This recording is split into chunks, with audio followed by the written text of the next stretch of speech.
Hey, Nia. Deej. Hey, so today we're going to be looking at Mario 1.1. So Super Mario Brothers, it's classic. It's thing we couldn't really do gamer level design without looking at it. No, not at all. This also is going to be the first time I've ever had anyone record me play a game. The world is watching the those sponsorships. Yeah, so That's after it, we've this, gotta get I'm 'em. off for like Twitch streaming, Yeah. all manner of things. So, there we go. Quick history lesson. So Mario Brothers was the sequel or the successor to the arcade game Mario Brothers. Now, arcade games are designed in a really specific way to make people spend money. Mm-hmm. They're brutal in their design. It's That's all it. about like coins. Getting them quarters. Super Mario Brothers was not designed in the same way. It was designed to keep people playing on a console. Mm-hmm. So we've got there's a load of books and more stuff we could do about like consoles in the world. Yeah, But the impact that they had. Yeah. You've got to remember the NES is quite an interesting thing because it was one of the first ones to breach east to west. It was one of the first ones that really hit globally. Well, not globally, Western actually civilizations, because we also always talk about consoles appearing everywhere, and actually they didn't. They appeared in rich Western countries. Yeah, sure. So this is 1985, which I'm slightly older than I was too. I was too as well. Excellent. Simpler times. And that's also one of the really interesting things is that everyone says, "Oh yeah, Mario Brothers, I played that loads." Mm-hmm. Oh, it's really hard and really like it's. We really grew hard. up tough in the 80s. I mean, this made us nails. And there's a few other things to remember. So the technology around it's very different. NESs were big clunky things. Yeah, They have that's it's a it. specific shade of beige that the plastic was made out of. A lot of it depended on what television you had and if it plugged in. Yeah, And we'll sure. talk about this when we talk about how we're doing the Let's Play. The thing I really want to hammer home was how painful NES controllers were. Yes. Which you may never have picked up a NES controller, and you certainly probably haven't held it in your hands for 8 hours because you can't save. That's absolutely right. I mean, just look at the thing. It's in the Yeah. bottom. There you go. That's what it was. Yeah. We hadn't discovered sort It's of no rounded ergonomics. rectangles Yeah. in the 80s. And so what we actually have, and what we're going to be playing it on, is a lovely ergonomic Xbox controller. It's not going to make my playing any better, but it's worth bearing this in mind. That when we talk about and we look at old games, we're looking at really like different kind of tech and different kind of things. And everyone has tales about, oh well, we couldn't save it, we didn't eat for 3 days while we played a game. That's and, it. Yeah. I bought a NES once. I Oh, yeah? bought one reconditioned, and then I had to sell it again. I needed money. It's really sad. Jeez. But it was That's just. heartbreaking. But there was also that, like, Joe, I've played this now. I've remembered why this was horrible. I also never had a NES. Did you have a NES? A SNES. You had a SNES. I had both. No, I didn't. Oh, right. I was spoiled. wasn't allowed anything because it wasn't. I was only allowed proper PCs. Oh gosh. So I didn't This have any explains a lot. consoles. It does. That's why I'm a strategy gamer, people. But I wasn't allowed anything. So these were like a forbidden fruit of like playthings. I wasn't Okay. allowed. So the Oh. first time I had money, I bought a Game Boy Advance. Oh, First game I did with I love boys. the Game Boy Advance. No, I had NES, I had SNES, and I remember when I was little coming downstairs at night because I couldn't sleep, and my mum and dad were playing it. Yes. So I Loads of tales see of what that. was going on. Yeah. I know what was happening. So That wasn't for me. they're interesting things. But if you can get hold of one and play properly, and Yeah. if you can find a CRT monitor to play it on, which is almost harder. Oh, the NES Mini is knocking around into these days. I don't know what that is. Same. No, it's not. No. It doesn't smell Don't of know why I sad said plastic. that. Yeah, that's fair. So a little bit more behind the curtain. So you've got Miyamoto and Tezuka, who are designers and producers and pretty much everything else. Yeah. They mention a program, and we'll talk about a really useful video that they're in. I love this quote from Takashi Tezuka, who almost everyone forgets. I have never consciously separated casual users and hardcore gamers when I design a game. For the past 20 years, I've always been trying to make games that everyone, as many people as possible, can enjoy them. I cannot help but say that I love my job of making games from the bottom of my heart. There was an interview in Bloomberg in 2007. Yeah. He's also a massive Tolkien nerd and wanted to give Mario a horse, which I particularly love that little snippet. Okay. So if you can imagine, I'm if on he'd had his board. way, Yeah. Mario would have a horse. The fact that there's never been a horse in any of the Marios, when there's been some frankly utter nonsense in some of the later Marios, is a shame. Yeah. And I hope they put one in But there's at a some point. video we'll sort of mention in the comments. It's really worth looking at this. So this is how it was made. It was by hand because it had to be. They had programmers, and what they did was they put everything onto graph paper. They worked out the scale of everything to the millimeter effectively. They knew how big Mario was going to be. A lot of the Mario stuff is based on the idea of Popeye.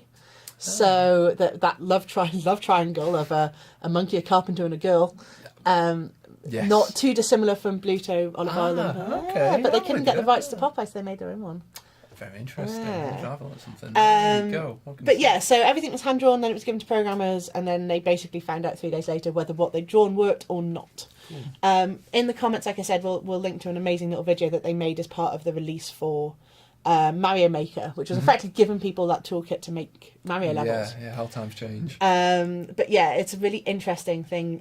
Zelda was done in the same way, because that was also Miyamoto, and he obviously had a lot of graph paper to round.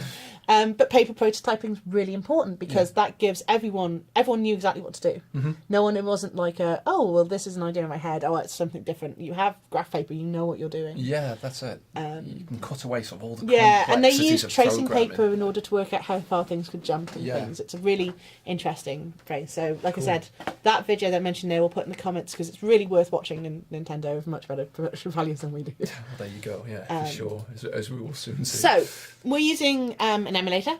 It's never going to quite be the same, but for ease of use, it's about as close. We think it's running a little bit quicker than it could be. I think it is running quicker than it would normally. But for the purposes of going through the level, now I'm going to try and play it. There's a reason for this. I don't play platform games. They make me really angry. I'm going to try not to swear. Oh, good. Excellent. I didn't know it made you angry. Really I'm glad angry. I'm stuck in this room then. Platform games are one of the few things that make me rage quit. Oh, jeez. Okay.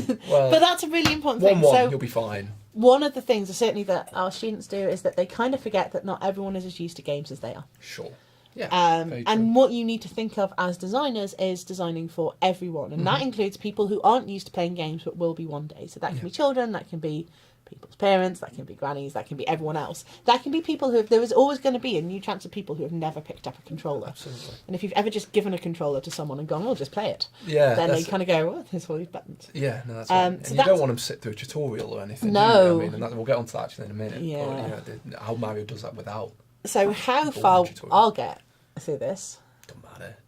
We'll just keep restarting. Yeah. This could either be a 15-minute video Or or just it like could 6 be hours. yeah. And I'll be like, We'll just cut it. We'll edit it. Yeah. If you die 20 times, we'll edit it. Make you look really good. just That's we'll what swap we'll do. places. I'll be like, hi, DJ's playing Mario, Yeah, and that's Neo's it. just looking. So, but that's a really important thing. The more people you can get to play your games who like different kinds of games, the more feedback you can have in your games. Because if you get really used to your games, you know where all the jumps are. You know how to do everything. You need to give it to someone who doesn't know how to play those games. Fresh pair of eyes. Finding fresh pairs of eyes is really hard on this campus because everybody plays games. Yeah, so you're all hardcore gamers for the most part, yeah. from what we've seen. So Yeah, so let's NES away. Is NES away? Is that how it works? Oh, where is it gone? are we after our thing? So yeah, it's one of the folders. So if you click on this one, it's already open. Try like that. Give that a go. One of these days we should probably like film what this room looks like and how hard it is for us to see the screen from where we are. Yeah, Do you that's think it. that needs to be... It's like staring at a tiny little thing in the distance that you can't even see the cursor. And then open. Down the bottom. Open that one. Yeah, that's one. Okay. We're off. Hopefully. So take it slow, I reckon. Don't speed run it, so we can have a natter about the different parts. Okay. Oh. Okay, it's a demo. you're Oh, fine. good. So okay, Okay, start again. We did. Here Okay. we go. Oh, we haven't got the audio. We haven't. Probably Oh, wise. just sing it in your own heads. Fine. Fine. Yeah. The audio was playing too fast as well. Yeah, it was so true. it was nightmarish. One thing to note: the clouds are the same as the grass. Oh yeah, that's it. I always quite like, and you only notice when someone points that out to you. And I always thought those hills literally had eyes, like weird eyes. I always thought those Oh, were weird yeah. eyes. They're not. I think they're bushes. But I was like, those are hills. Okay, messed up. so what have we got? We have a space we can run around. There's actually no instructions on what to do. No, that's it. The very first enemy, you've just murdered him. I have. But he comes at you, and you've got He no does. choice other than jump over him. Yeah. So instantly, you're like, well, as we saw on the NES pad earlier, there's Yeah. 2 buttons. So only one of Yeah. them made you jump. So you have to figure out pretty quickly how not Yes. to die in that first second. If you'd have seen us testing that, I died about 3 times. You also can't go back, and you find that really quickly. So it's side-scrolling, but it's not backwards, Yeah. which is quite interesting. So you also learn pretty quickly that actually jumping, most things doesn't do anything, but these little things do. Whoa. Yeah. Oh, okay. Now, you've no idea if that's going to kill you or do something. At first, no. That's it. Yeah, because it's just another fast-moving thing coming towards you. I mean, the question mark blocks. Yeah. A, they've got a question mark on them, so it's intriguing. B, they're flashing like crazy. Yeah. What I like about that bit you've just done is how the pipes gradually get higher. So they start off. So you figure out that the longer you hold down the jump button, the higher you go, just naturally, without sort of. That's it. There you go. There's your first actual bit of peril. Yeah. So the Gumbas, if they, I mean, you might have died a couple of times by this point, but bad pants, Gumbas. It's all right. Okay. Okay. Perfect. Peril. So that's a nice reminder that even though you might have done like past something, actually there is things in this level that might make you go back. Okay. So hello, Mr. Gumba.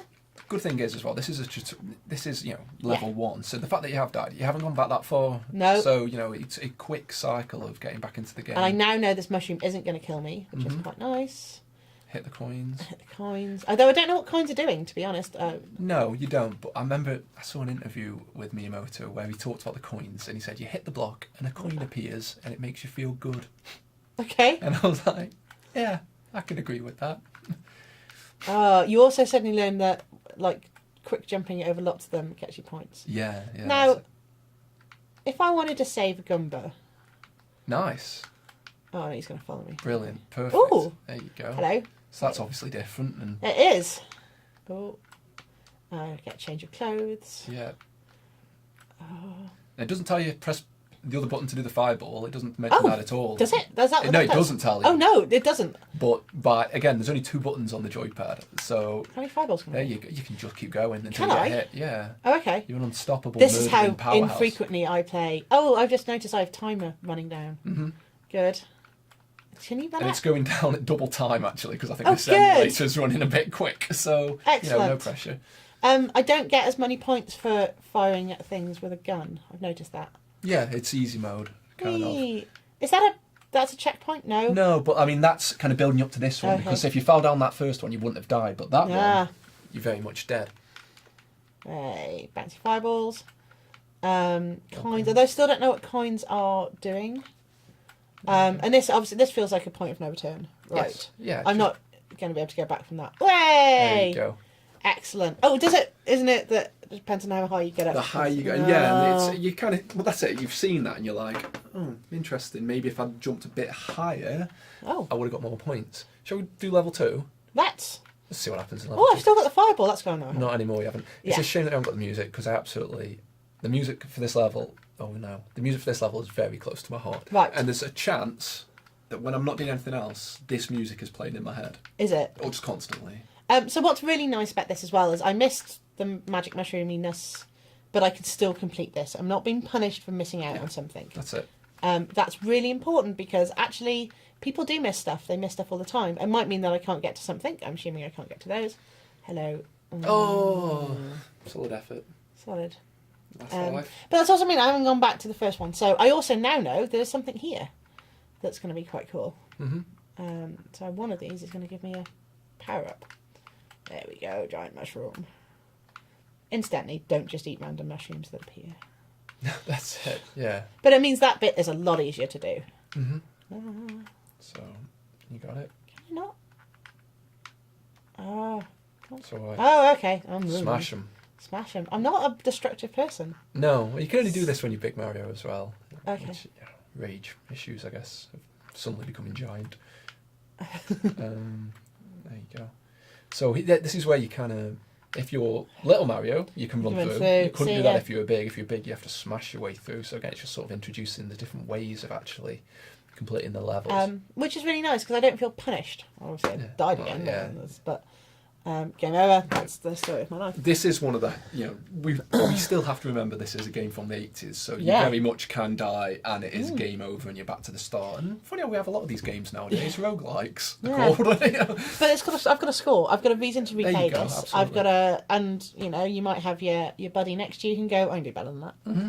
Yeah. And they're going to uncover something. So these were, well, you also have to remember this is a sort of that communal playing around a television screen, that shared screen aspect. Mm-hmm. So you're sharing a play experience with another person and you're going to learn from them. Yeah, you're going to learn from them playing, and I'm going to make you play now. Me? Yeah. Oh, I see. I talk a good game. Yeah. Okay. And also you've got the two-player aspect. So two-player aspects are really important. One of the reasons that one of the first games out for the NES has got two-player is because families are more likely to buy a game that they know that more than one kid can play. Absolutely, yeah. So two-player, and everyone who like of this era has a history of like, oh, I was always something and I was always something else. The more multiplayer games you've got, the more play experiences people are going to have. The more people are going to keep playing it. The more people are going to want to play it. So it goes. Absolutely. And they're not going to buy a rival console if you've got a lot of play capacity in whatever you've got now. So. One thing I absolutely love about Mario, about this, is it's an old game, obviously, but it's the movement, because Mario isn't just really light. Like, if you run in a direction and then change, you see that little frame where he sort of slides? It's like there's a weight. It's all really deliberate, his movement is. And that's, that hasn't happened by accident. That's been designed to make him feel like a physical presence, like a physical character. Either this pad keeps cutting off, because I keep stopping, and that's not me. Just getting my excuses in. Yeah. So there's the safe jump, where it doesn't matter if you die, fall in, but that's the one where if you fall in, it's game over. Now there's actually, is it here? No, you're just squatting, man. Oh no, I'm just squatting. Oh, I've missed it. Is it one of the other ones? I was about to say, I knew one of the pipes went somewhere, but the first time you go through a pipe is actually at the end of this level. So you don't know that the pipes are anything other than spaces. So this is, again, that's replayability. You play this again, I wonder what happens if I go to the pipes. Oh jeez. I completely messed that up. So let's have a quick go at level 2. Let's have a quick go. But yeah, so this, like I said, this is the first time you go through pipes. This is the first time you might go, oh, I wonder what happens to the other pipes. Yeah, so pipes go places. That's interesting. Yeah, absolutely. And so once you have that in your head, and actually you've got exploration, and once you have even something as simple as a platformer with exploration, you're starting to unlock really complicated game ideas of worlds and spaces. Yeah. One of the things we haven't really talked about is the environmental narrative storytelling of Mario, because it's just bonkers. It's yeah. I mean, I love Miyamoto very much. Like, the guy's a gaming legend, obviously, but some of his ideas are just, I mean, they're delightful, but they're just something else entirely. I mean, iconic, yes, but just so much of it was so much of this is also just designed on like what was available. So the reuse of assets, the reuse of tiling, all of those kind of things is now a recognised aesthetic, but at the time was just phenomenally different, because we never saw things. No, that's it. You're doing far better than I heard. That's so far so good. So the mushrooms as well. The mushroom enemies, the Goombas. Oh, for crying out loud! It's this pad. It's not me. I swear, it's not me. Of course not. The Goombas were put in later on in the game. Save point there. We've got checkpoints. There we go.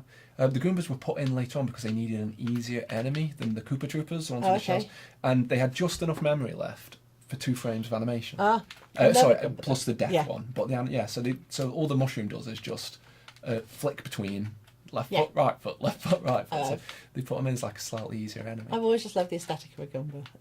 I used to doodle them all the time. Goombas, so brilliant. But again, so you've got the set of 2 worlds. There's very little narrative exploration, and I even think it doesn't make any difference if you would have played the original Super Mario Brothers. It's not Donkey Kong even 2 up in this. Yes, he has captured. He's captured. Yeah, that immediately has probably got a bit more immediate plot than Mario has. I mean, in the manual would have said that you've got to save the Mushroom Kingdom, but that's not present in any of the game but then. We're also talking of a time of box games where you would have had manuals, you would have had more stuff around. Sure, yeah. Not that today. And that's one of those things that you often forget, is how much extra stuff would have been packaged with the game. Another interesting fact, 1-1 was one of the last levels that they made for the game. They went back and made it. It's quite common, isn't it, making tutorial levels last, because then you know what you've got to teach people. Absolutely. But note this, none of this with text boxes, none of this, which also means this is a game that didn't need to be translated. It didn't need to have localization. It didn't need to have any other information. All of that level design is there without the need for complicated information. Yeah, no, that's right. You're about to rage quit now, aren't you? It's this pad. Is it? Honestly, this joystick, it's not having one. But anyway, that's probably So that's Super Mario Brothers 1-1. That's probably not the last time we'll pull up an emulator and go through some old playing games. some stuff. Absolutely, yeah. No, some but it's lot worth. we can learn from old Yeah, it is worth going back and not just doing what I was going. It's like, oh, I've watched a video, I know this. Yeah. Go back, play, feel the frustration. Yeah, get a feel for it. Again, with Mario, the weight of the character is really interesting. Yeah. For the time, it was quite a mature thing to have. It was quite interesting. So But that's it. So that's Mario 1 Deconstructed. We'll be back at some point to play something else. I will be back at some point to play something else badly. Yeah, me too. Let's just see what happens. They even die in the demo. That does make me feel better. There you go. Better. We're fine. Awesome. Right. Thank you very much. Cheers, guys. Bye. Bye.